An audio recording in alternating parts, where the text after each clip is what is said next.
That Don't Sound Right is a podcast about talking the way we did before the internet, when you could not prove anyone right or wrong. All the expertise was contained in the people involved with the conversation. I'm Peter. I'm Cecil, and I hope you enjoy our conversations. And as you listen, if you find yourself silently saying, that don't sound right, send us a comment. You're one of us. He says, I could go on, but no, you are making a difference. I'll leave it for history to decide if you're adding value.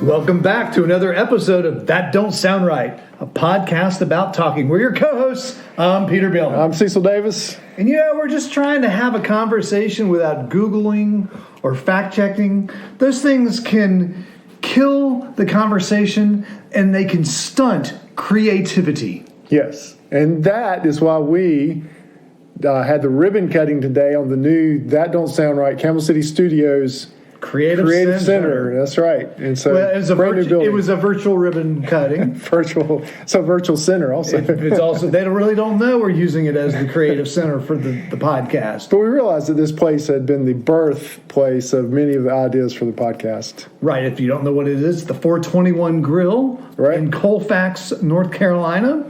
It's a place where you can get a couple of things you probably wouldn't expect to get. First, you usually can get meatloaf. Yes. Second, you can get unleaded fuel without ethanol. Yes. And the third thing you can get is about any kind of disc you need for disc golf. Oh, that's right. Yeah, right. It's a huge I think selection that is of disc golf. Why they have that is they're very close to a big disc golf. Right. There's course. a big. Yeah, that's right.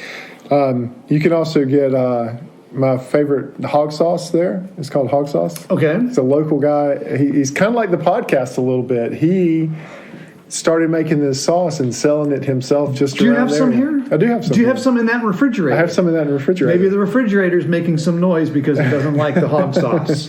But you can get the hog sauce there. I don't think I've tried the hog sauce. Yeah. I actually met him there at 421 one time. But anyways, we got the new Creative Center open. But we have to have tonight an emergency mailbag session. We're calling an emergency mailbag session. If we had some kind of sound effects, we'd probably have a siren going. We do have sound effects over there. We have the applause button. Yeah, let's not do that. But we have an official United States Postal Service mailbag. Who brought this to us? Sent to us by the official haberdasher of That Don't Sound Right, David Bryant. Mailed me. It's got a tear weight of 0.7 pounds. So this thing weighs almost a pound in and of itself. And so it's got the official locking mechanism. So it's a drawstring with you have the ability to lock this thing. So I can put a padlock on it. Yeah. And there's just no way a razor blade could get through this. Absolutely not. It's impervious to anything. So now we've got us a real prop for the mailbag, but we'll kick the mailbag off with, I think, listener number one. From listener number one, Scott, he writes in, yes, TDSR has changed my life. And if you haven't listened to the podcast and wondered what the letters TDSR, that's just short for That Don't Sound Right. Anyway, he writes, yes, TDSR has changed my life. I now see rubber ducks in Jeeps all of the time where I had never seen them before. Episode 100. I can imagine a world without man-made ice, although I don't like it, but I can imagine it. Episode 111, Into the Ice Age. DEF, DEF, stands for diesel exhaust fluid, yes, is for sale practically everywhere, but I never noticed it before. Before that episode, I would have put exhaust fluid in the same category as blinker fluid. Episode 102, ABCs of DEF, which I thought was a really pretty creative title myself. That was a good title. I'm with him. I had seen DEF. I had seen it, and I thought it was windshield wiper fluid. Oh, really? I did. A special kind of fluid? Because it said DEF blue, and I was thinking it was some kind of special windshield wiper and fluid. And it was expensive, and you had to buy the 5 gallons. And I was like, why would somebody pay that much? It must be really good windshield wiper fluid. Anyway, back to Scott. He continues, my Google search history, he apologizes for, Googling, but my Google search history now shows a dramatic uptick in the words Rome and Roman. Episode 105. And I about swerved off the road when traveling in New England and saw a porch roof painted paint blue. Episode 99. He says, I could go on, but no, you are making a difference. I'll leave it for history to decide if you're adding value. So we that fished out of the official mailbag tonight. That's right. Here's the bag. Can you hear the... We'll send get some more out of here. We'll put a picture up of it on the Instagram and on the website. Now, Scott Spickard also writes in. He has some ideas for our podcast, which we won't reveal tonight because we're going to try to get him on the podcast. I hear he's a big fan. I think so. Okay. I hope so. He's sending ideas. Yeah, he's sending 3 ideas. So we're going to get back to you on Scott. Be prepared for a call. We might have you call in live. I won't give all the details to this piece of mail that we got, but somebody realized that they had thought they had listened to all the episodes. Yeah. But then they realized that their platform had not downloaded all the episodes. No kidding. And so they had a bunch of the earlier ones that they hadn't missed. So they recently listened to Drive Like You Stole It when my car got stolen. Oh, that's a classic. And they had a story of where in the parking lot where they worked, cars would be randomly moved throughout the day, and they couldn't figure out why for months. Really? And it turned out, this was a nursing home, it turned out in this particular community, people would leave their keys in their car. Yeah. And a gentleman from the nursing home would go and drive a car. Just go. And bring it back. He would just leave. Yeah, but he wouldn't, and he would park it somewhere else when he got back. So I'll keep all that anonymous to protect the innocent. But I thought that was a great story. And also, so several new listeners have said, I've had 3 people tell me, one from Germany said that she had been present at a cow tipping.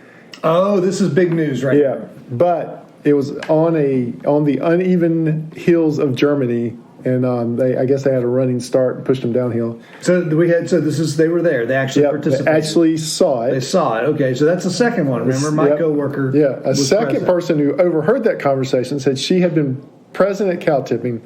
A third gentleman, University of Virginia, said that 3 people on a hill tipped a cow. He was one of the 3. So we're getting some compelling evidence for it can be done. It seems like they need to be on an incline. Well, there you go. We can still do it. You can still do it. So there's actually some T-shirts, rumored T-shirts of cow tipping team, like University of Virginia cow tipping. Oh, no kidding. Yeah. All right. We will see if I can get a picture of those. But this is all nice. But the real crux of the emails of the mailbag. Let's reach into the bag again. And this is all really about the ice episode. Last week's, the end of the Ice Age episode, where you feel that ice is not... We don't need ice. Need was the key word. We don't need ice. We are an over... let me quote you on some things, Cecil. So we don't need ice. We are an over-iced culture. Right. There is no reason for ice in our modern technology. No need. No, I'm not saying not a want. Oh, right. There's plenty of wants. That's right. You know, Granny, Christy's grandma used to say, you're not old enough for your wants not to hurt you, which I never really understood, but she said it. So, but we got a lot of feedback on this. So have you got the ones that we got sent? Go ahead. Hit us with the first one. Okay. Well, the first one actually came to you when someone approached you and said, is this about global warming? Right. Yeah. Yeah, that's right. They were a little skeptical. I think they didn't want to. We didn't want that. They didn't want to get us to get embroiled in a really big debate. But I think we have been embroiled. I think we have been embroiled. I think we're now that edgy podcast. First of all, Cecil, your bourbon certificate is hereby revoked. Now this is an email. Yeah, this is a text from the Bourbon Stewards of America. No, it's not. No, this is from our merchandise tester, Giorgio. Cecil, your bourbon certificate is hereby revoked. You cannot have a mint julep without well-curated ice. I was yelling at you on my way this morning. So Yeah. And that we have suspected for some time that people yell at the podcast and throw their phones out of windows. Well, now we have some proof. We thought this would be the episode. Yeah. In fact, I believe I said if I was listening, I would be throwing my phone out the window. What else you got? Your brother. Yes. Okay. I found this to be the most polarizing podcast yet.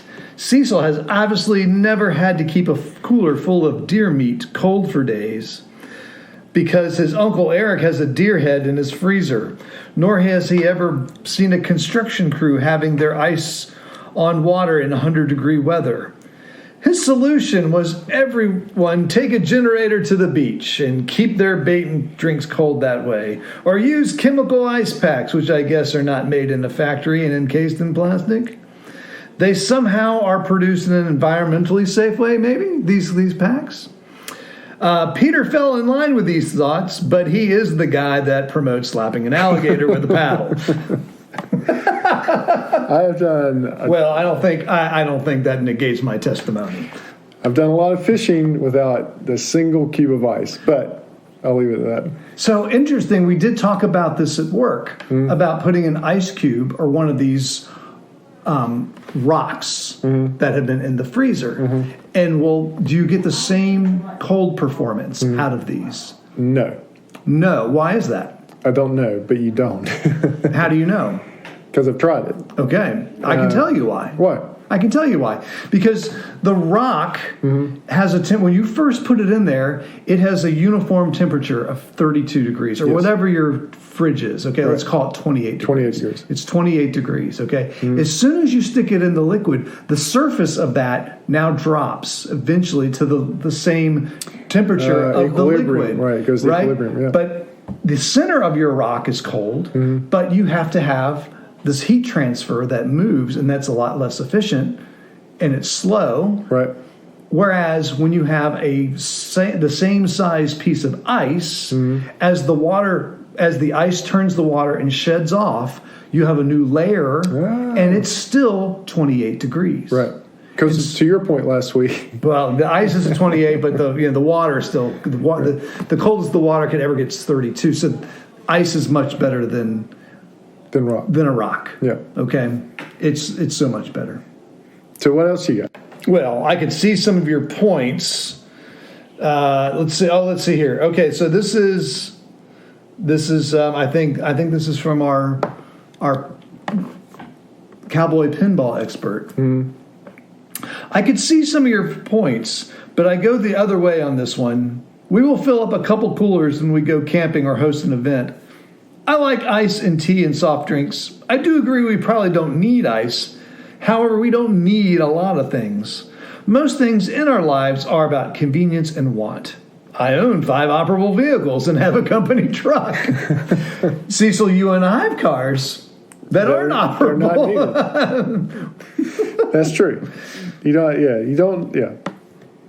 Was there anything in support of me so far? I don't think so. Let me see what this says. No ice? I love ice and eat a lot of it each day. I need ice. I make 48 ounces of tea with hot water each weekday. I fill a 32-ounce Nalgene with ice to pour in my unsweetened tea.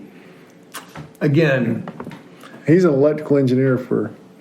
Okay. So he's in the engineering category with you, man. So I think we're you had they had a little pushback on this. What's your response? Are you I also, when I went to my office the next day, somebody had stuck my picture on Vanilla Ice's. We will put that on there. Is that what that was? Yeah, it was Vanilla you did Ice. Send that to me. And it said no ice Cecil. Yes, and they had superimposed your face on Vanilla Ice. Also, I have been mocked for years for ordering drinks without ice. Okay. Yeah. So I've never been a big fan of ice. We were at lunch today, and I didn't have ice. Yeah, and actually, I didn't put ice in my cheerwine because I didn't want to water it down while we were discussing things at the Creative Center for That Don't Sound Right. I didn't. When we did the episode, I didn't think that there'd be so much reaction to it, and I really didn't.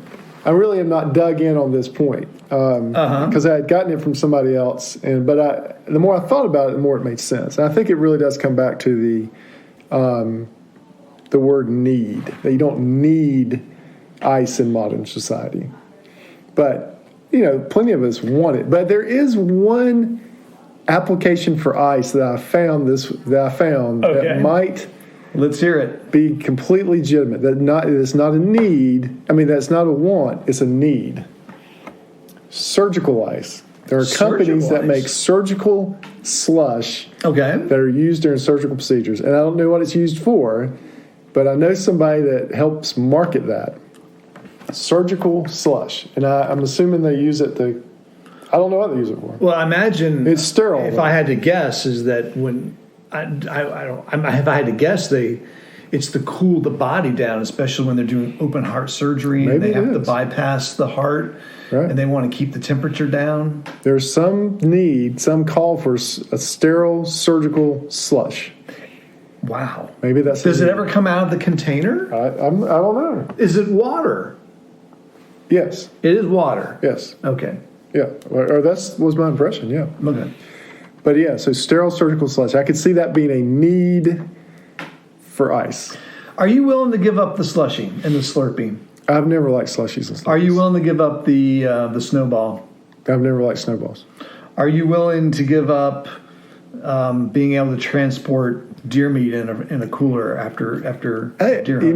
Again, you have to ask me this. Are you willing to give that up? Well, I don't deer hunt enough to even account for it. Yeah. All right. Yeah. So I think if you took ice completely out of my life, I would not. So maybe maybe the correct statement, Cecil, is in today's modern society and culture, Cecil doesn't need ice. I think you're right. Can we go unplug this ice maker? The ice maker in the refrigerator. I think there are more people out there like me than not, though. Oh, you think? I think there are more non-ice people out there than you realize. Well, I think people would agree that there's a lot of energy spent in making ice. Well, last week I don't think you agreed with me on that. What's that? That there's a lot of energy? Yeah. Oh, no, I would agree that there's a lot of energy spent making ice, right. Especially ice that's made off-site and then transported to another place to be sold in a refrigerator. I think the most efficient way is to make it wherever you need ice or wherever you buy ice, preferably it should be made on site as opposed to being put on a truck and then put in another cooler. Yeah. But that's probably not. It's like you owning a refrigerator, mini fridge when you go to the beach, though. That's a little, we're all, it's difficult for all of us to own mini fridges. Right. So I've actually thought about running for president now on a anti-ice platform. You want to just try city council first? And just, and just polarize America even further into the pro-ice and the anti-ice factions. You should maybe just walk up and down your street and do a quick poll.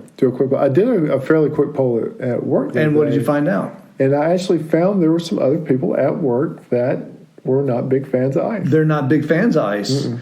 Is this environmental reasons? Is this temperature reasons? Is it what are the reasons? Cultural. Cultural. One had grown up in Germany, and ice was just not a big deal. Not a thing. Mm-mm. And I will say that when I was in China, when you went to a restaurant, they did not serve you ice water. Okay. They brought you hot water. Hot water? Mm-hmm. So you could put tea in it? So you could make a tea? I never really figured out why. You went over there, it was pretty hot at the time, wasn't it? Or was it cold? Cold. Okay. Yeah, but they would bring, just like we get a glass of water here, or used to, there they would bring hot water to the table. Interesting. Yeah. And people drank hot. And like if you went, I noticed at several places, and this was for tea, that like here where you have a place you would fill up your water bottle, there they would have hot water stations. No kidding. That you would fill hot up your tea bottle. That's very interesting. Yeah. I think it's a lot like sugar, ice is. Is that... Okay, now you're... No, what I'm saying is that... Here we go. Some cultures, sugar isn't as big of a deal. And so they come here and my text line's blowing up already. So they think that we have... so we had an exchange student stay with us, and she was like, do y'all put sugar in everything? Because everything was just very sweet. And you said no, we also put salt in it. Yeah, it's like... She was like, because we had salad dressing one night, and she was like, what is this? And I was just like, well, that's just the way we figured out how to put sugar on lettuce. But